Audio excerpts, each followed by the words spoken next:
दोस्तों नमस्कार। कैसे हैं आप लोग? आशा करते हैं अच्छे और स्वस्थ ही होंगे।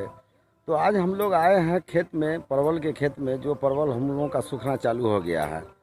अब ये कैसे हो गया, बरसात की वजह से हो रहा है कि कैसे हो रहा है, इस चीज़ का जानकारी हम लोगों को नहीं है। दोस्तों अभी कुछ क्षण पहले ही वर्षा हुआ है। मौसम आप देख सकते हैं इस ढंग से है बनाए हुए। अभी तुरंत ही पानी बंद हुआ है तो हम लोग आए हैं खेतों पर। तो अब आप देख सकते हैं कि हम लोगों को परवल जो है सूखने के कगार पर आ गया और कहीं कहीं सूखा हुआ भी है, देख सकते हैं। तो ये सूख जाएगा, ये नहीं टिक पाएगा। तो यह भी एक समस्या बन गया। अब हम लोग क्या कर सकते हैं, देख सकते हैं आप, ये सूखा हुआ है। जबकि इससे पहले सही था, 10 रोज पहले तक ये परवल का डांट सही था। और इधर आके यही 10 रोज के अंदर में आकर के ये ऐसा हुआ है। अब किस कारण से हो जाता है ये बात हम लोगों को समझ में नहीं आ रहा है। कई साल से हम लोगों के साथ इस तरह की बात हो रहा है। और आप देख सकते हैं ये पूरे खाली हो गया, ये सब खाली हो गया।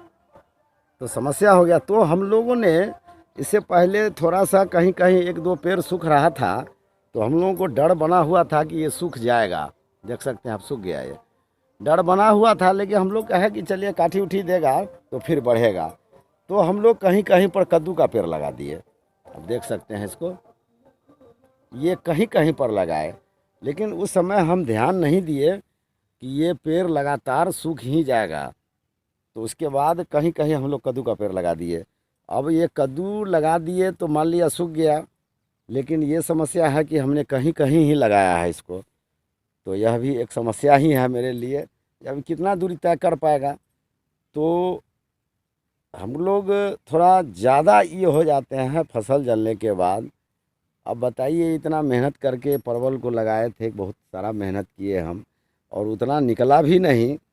और अभी आप देखिए कि ये समस्या खड़ा हो गया। तो अब हम इसमें फिर से कद्दू भी लगा दिए हैं और आपको भी दिखलाते हैं।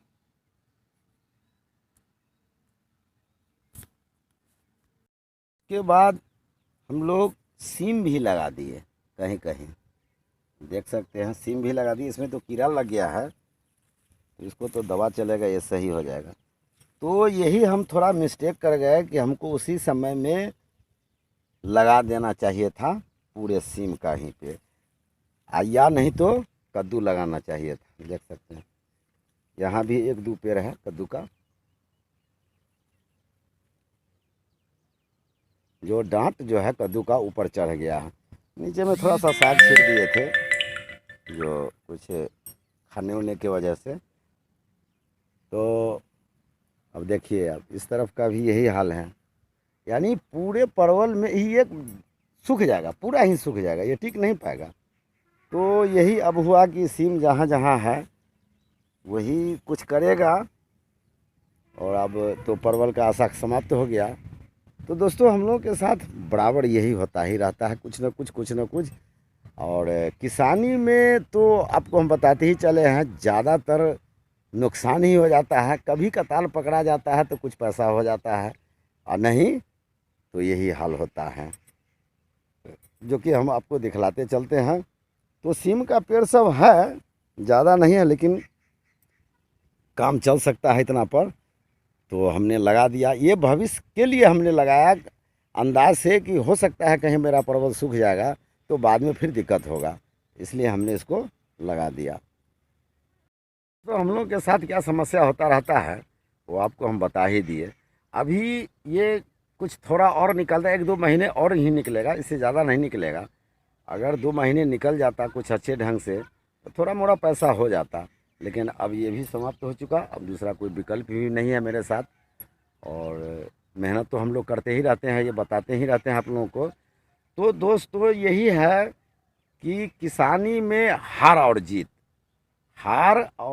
का लड़ाई है इसमें। कभी हार गए, कभी जीत गए, तो यही सब लगा रहता है। और हम लोग कर क्या सकते हैं, इसके अलावा कहाँ जा सकते हैं। अगर बाहर भी प्रदेश भी जाएंगे कमाने के लिए तो कोई रखने के लिए तैयार नहीं होगा, कहेगा कि इसका उम्र ढल गया है, क्या काम करेगा। ऐसा होता है। तो समय के मुताबिक चलना पड़ता है। हम लोग इसी वजह से थोड़ा मोड़ा हम लोग तो ठेका बटैया ही ज़मीन लेकर के जोत रहे हैं, और ज़मीन सब छोड़ दिए हम, इसलिए कि पिछले बार हमको बहुत ज़्यादा नुकसान हो गया खीरा में, तो हमने ज़मीन छोड़ दिया। और किस्ती हम लोग ज़मीन का नहीं दे पाते थे समय पर, तो ज़मीन वाला भी कहा भैया सो समय पर आप किस्ती नहीं देते हैं तो छोड़ दीजिए। तो यही हम लोग के साथ मजबूरी है। तो हम लोग अपनी जीवन तालिका का मजबूरी दिखाते ही रहते हैं, क्या है क्या नहीं होता है। तो वीडियो को हम लोग यहीं पर समाप्त करते हैं, फिर अगले वीडियो में मिलेंगे। देखने के लिए धन्यवाद।